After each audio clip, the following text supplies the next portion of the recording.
আসসালামু আলাইকুম সুপ্রিয় দর্শক। ছোট্ট ছেলে নাম মোহাম্মদ আনাস ও তার চাচাতো ভাই মোহাম্মদ ইয়াসিন আরাফাত, মাত্র 5 বছর বয়স। তারা দুইজনে প্রত্যেকটি সময়, প্রত্যেকটি মুহূর্ত যেন একসাথে কাটতো। প্রত্যেকটি বিকেল তাদের দুইজনের জন্য হতো একটি খেলার জায়গা। প্রত্যেকটি মুহূর্ত তাদের দুইজনের জন্য ছিল একটি হাসির সময়।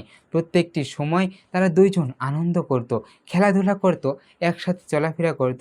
কিন্তু কে জানতো তাদের দুইজনের জীবনের আলো নিভে যাবে এত সহজেই, তাও আবার একসাথে, তাও আবার একটি দুর্ঘটনায়। প্রিয় দর্শক, 24শে মে শনিবার চট্টগ্রামের মধুভূমির খেল গ্রামে এই ঘটনাটি ঘটে। দুই শিশুটি খেলতে বের হয়েছিল 3:30টার দিকে, কিন্তু সন্ধ্যা ঘনিয়ে আসে। বাবা মা চিন্তা করতে থাকে এখনই দুই শিশুটি আনাজ এবং ইয়াসিন আরাফাত বাড়িতে ফিরেনি। সবার মনে একটি হতাশা কাজ করছিল।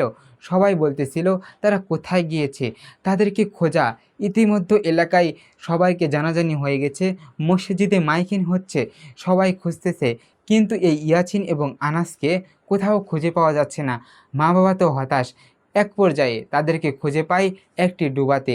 ওই ডুবাটি তাদের বাড়িরই পাশে ছিল। জানা যায় তারা ওই ডুবাতে পড়েই তাদের জীবনের শেষ নিঃশ্বাস ত্যাগ করেছেন। প্রিয় দর্শক, ওই ডুবার পাশে ছিল একটি আম গাছ। পাকা আম দেখতে পেয়ে তারা দুইজন নামে ওই ডুবাতে, কিন্তু ডুবাতে নামার পরই তাদের জীবন যে শেষ হয়ে যাবে এটা কিন্তু কেউ কল্পনাও করতে পারেনি। তারা দুইজন হয়তো ডুবাতে পড়ার পর ভাবছিল এখান থেকে কিভাবে উঠব। বাবা, আমাদের বাঁচাও। মা, তুমি কোথায়? কেউ আমাদের এখান থেকে তোলো, আমরা এখান থেকে উঠতে চাই। কিন্তু হয়তো তাদের কথা কেউ শুনতে পায়নি।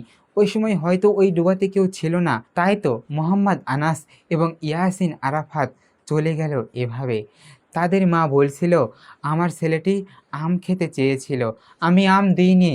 আল্লাহ, তুমি তাই বলে আমার ছেলেকেই নিয়ে গেল, এমনটা বলে চিৎকার করছিল।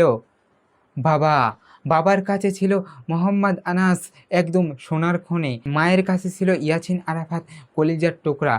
তাদের এই দুইজন চলে যাওয়া যেন আমাদেরকে কিছু শিক্ষা দিয়ে যায়, আমাদেরকে শিখিয়ে দিয়ে যায়, আমাদেরকে নতুন কিছু শিখতে সাহায্য করে। প্রিয় দর্শক, আল্লাহ তাদেরকে হেফাজত করুক, আল্লাহ তাদেরকে জান্নাত দান করুন।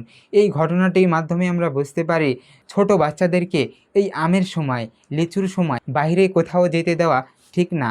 বাড়ির পাশে অনেক ডোবা থাকে, অনেক ফাঁকা জায়গা থাকে যেগুলোতে পানি জমতে পারে। যদি প্রয়োজন না হয় ওগুলোকে বন্ধ করে রাখুন, যাতে বাচ্চারা সতর্ক থাকে। প্রিয় দর্শক, প্রয়োজন হলে পুকুরের পাশে এবং ডোবার পাশে ব্যারিকেড দিতে হবে সাবধানতার জন্য, এবং যাতে তারা সেখানে না যায়। তাদেরকে, শিশুদেরকে নিশ্চিত করতে হবে বড় কোনো আম গাছতলা বা বড় কোনো কিছুর ক্ষেত্রে সাইডে বাউন্ডারি দেওয়া। প্রিয় দর্শক, সবাই সতর্ক হন, নির্দিষ্ট পদক্ষেপগুলো মেনে চলুন, ছোট বাচ্চাদেরকে খেয়ালে রাখুন। না হলে আপনিও শুনতে পাবেন কালকে আপনার বাড়ির পাশে কোনো ছেলে হয়তো ওই পুকুরে পড়ে মারা গেছে।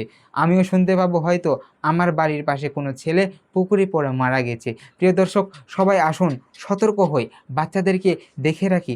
আমরা তো আর মোহাম্মদ আনাস আর ইয়াসিন আরাফাতকে ফিরে পাবো না, কিন্তু তাদের কথাগুলো, তাদের ঘটনাগুলো আমাদের কাছে স্মৃতি হয়ে থাকবে, আমাদের কাছে একটি শিক্ষা হয়ে থাকবে। প্রিয় দর্শক, আজকে এই পর্যন্তই।